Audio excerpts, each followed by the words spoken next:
नमस्कार। राजसमंद झील किनारे हैं, इरिगेशन कहते हैं इसको। और थोड़ा सा ये जो माहौल अच्छा लग रहा है आज, हमेशा से थोड़ा सा बेहतर लग रहा है। उसका कारण है कि कोरोना के आंकड़े थोड़े सुकून देने वाले थे। हालांकि 200 का आंकड़ा पार किया नए संक्रमित में, 210 नए पॉजिटिव की संख्या है, मगर जो ठीक हुए हैं, जो रिकवर हुए हैं, वो 292 हैं। ये एक अच्छी खबर है।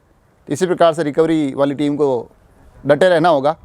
अगर हमको हमारी दुकानें खोलनी है तो हमको हमारे बाज़ार खोलने हैं, हमको हमारे जीवन खोलने हैं, ज़िंदगी को उसी पटरी पर लाना है, तो ये जारी रहना चाहिए कि कोरोना रिकवरी वाली टीम जीते। खबरों में और आगे बढ़ते हैं। आज राजसमंद के प्रशासनिक और राजनीतिक गलियारों में एक बड़ा आरोप सामने आया। राजसमंद की नवनिर्वाचित विधायक श्रीमती दीप्ति माहेश्वरी, उन्होंने एक बड़ा आरोप लगाया है राजसमंद चिकित्सालय प्रशासन पर, राजसमंद प्रशासन पर, कि आरके हॉस्पिटल से तकरीबन 50 से 60 बेड कम कर दिए गए। अब ये जब आज वो वहाँ उस आरके हॉस्पिटल के दौरे पर थे, उस वक्त ये खबर सामने आई। उन्होंने उस संबंध में वहाँ हॉस्पिटल प्रशासन से बात की। उसके बाद इस विषय को लेकर वो जिला कलेक्टर से मिली और ये बड़ा गंभीर आरोप था, क्योंकि एक उस दौर में जब जहाँ मरीज बिस्तर के अभाव में गाड़ियों में, टेम्पू में, बेंचों पर, सड़कों पर परेशान हो रहे हैं, ऐसे में ये बेड कम करने वाली खबर सच में एक बहुत बड़ा प्रश्न खड़ा करती है। हमने भी हमारे स्तर से प्रयास किया तो कुछ बेड कम करने की एक जानकारी आई। निसंदेह राजसमंद प्रशासन को इस मामले में गंभीर तरीके से न केवल ये ऐसा क्यों किया गया इसका स्पष्टीकरण देना चाहिए, अपितु ये प्रयास निरंतर करने चाहिए कि इन बेड की जो संख्या है वो धीरे धीरे और कैसे बढ़ाई जाए। एक बड़ा आरोप उन्होंने और लगाया कि प्रधानमंत्री की योजनाओं के माध्यम से जो 12 वेंटिलेटर यहाँ भेजे गए थे, उनका भी उपयोग नहीं हो रहा है। इन परिस्थितियों में उन वेंटिलेटर का उपयोग नहीं होना भी एक बड़ा प्रश्न खड़ा करता है। साथ ही कुछ उन्होंने अच्छे पहल भी किए आज, जो हम इस चैनल के माध्यम से बताना चाहेंगे। उन्होंने 4 ऑक्सीजन कंसंट्रेटर अपनी तरफ से और 7 आरके मार्बल की तरफ से यहाँ भेंट किए गए। अच्छा लगता है जब ये इस प्रकार के प्रयास होते हैं।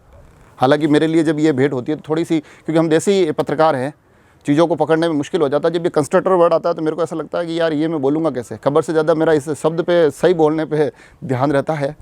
हालांकि मैं जैसे तैसे बोल दूंगा, आप तो भेंट करते रहिए, आप ये सुविधाएं लाते रहिए।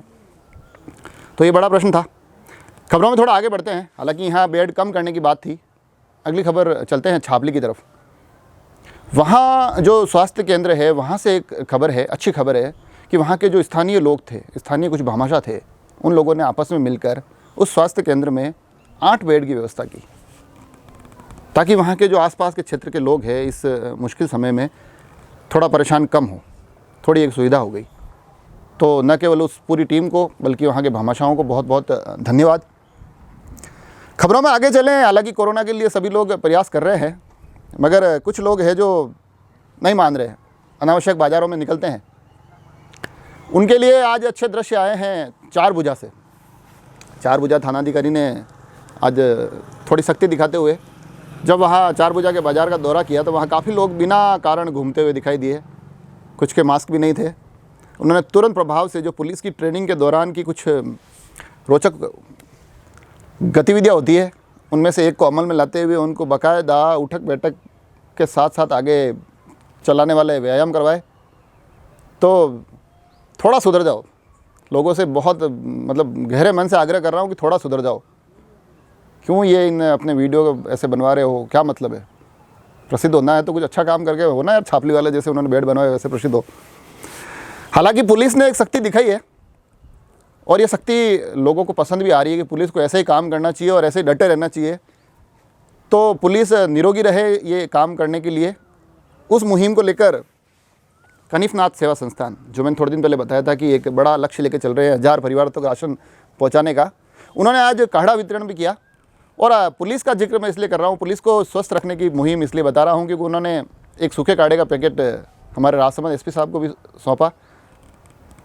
हमारे एसपी साहब पहले ही 2 बार पॉजिटिव आ चुके हैं। हो सकता है सूखा काढ़ा असर करे और अगली बार इस बीमारी से भी बचे रहे। और इतनी मुस्तैदी से लगे रहे कि अपराधी उनसे ना बचे रहे। ये कोरोना के काल में जो इधर उधर घूम रहे हैं ना, वो उनके चक्कर चंगुल में आते रहे। इससे थोड़ा और आगे बढ़ते हैं। हालांकि हर बार मैं कोशिश करता हूं कि जो आम सामाजिक लोग हैं उनमें से किसी का जिक्र करूं। आज मैं अलग एक वर्ग का जिक्र कर रहा हूं, आशा सहयोगिनी। ये जो आशाएं हैं ना, ये कोरोना काल में बहुत बड़ी बड़ी आशाएं घरों तक पहुंचा रही है। अमूमन उनके काम होते हैं कि किस प्रकार से जो गर्भवती है उनको चिन्हित करना, उनका पता करना, नव प्रसूताओं से मिलना, नव दंपतियों को कुछ परिवार कल्याण की योजनाओं से जोड़ना, शिशुओं का ध्यान रखना। मगर ये जो कोरोना का काल है उसमें वो बड़ी मुस्तैदी के साथ न केवल कोरोना के संक्रमण से जुड़ी हुई जानकारियाँ घर घर पहुँचा रही है, गांव गांव पहुँचा रही है, बल्कि जो कोरोना के पॉजिटिव है उनके घरों तक किट पहुँचाने का काम भी कर रही है, उनको जागरूक करने का काम भी कर रही है। जिले में कुल 1011 आशा सहयोगिनी है और राजसमंद एक्सप्रेस के माध्यम से मैं उन्हीं को बहुत बहुत बहुत धन्यवाद देता हूँ कि आप लोगों के डटे रहने से हम लोग इस मुश्किल समय से जूझ पा रहे हैं। खबरों में शहर की खबर, 2 दिन से यहाँ सैनिटाइजेशन का चल रहा है नगर परिषद के माध्यम से।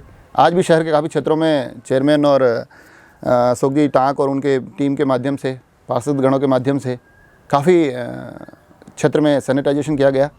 तो ठीक है, ये जागरूकता आवश्यक है, होती रहनी चाहिए। सैनिटाइजेशन से अब आते हैं हमारे सवाल जवाब पर। कल मैंने सवाल पूछा था, जो कि सलीम सर ने हमसे पूछा था कि राजसमंद की जो जेके फैक्ट्री है उसकी स्थापना में कौन से मुख्यमंत्री का एक अहम रोल था। सही जवाब है राजस्थान के पूर्व मुख्यमंत्री स्वर्गीय श्री मोहनलाल जी सुखाड़िया।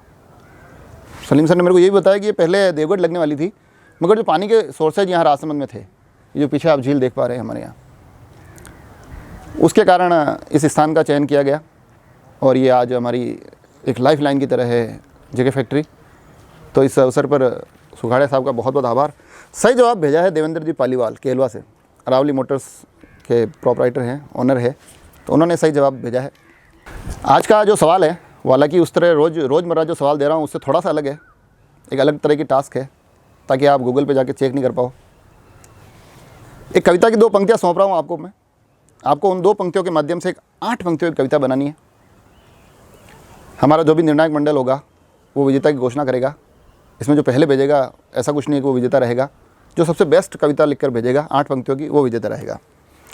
मेरी जो 2 पंक्तियाँ हैं वो इस प्रकार से है कि जो मिले घूमते बेवजह तो उसे बाल पकड़कर चांटा मारो।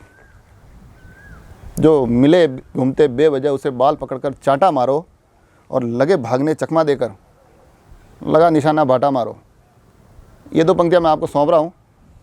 इन 2 पंक्तियों से एक कविता बनानी 8 लाइनों की। ये पंक्तियाँ चाहे शुरू में यूज़ करिए, चाहे आखिर में यूज़ करिए, चाहे बीच में डालिए, कहीं पर भी हल्की फुल्की बनाना। ज़्यादा कोरोना काल में वैसे भी समय गंभीर है, तो थोड़ी सहज आसान एक कविता बन जाए 8 लाइनों की।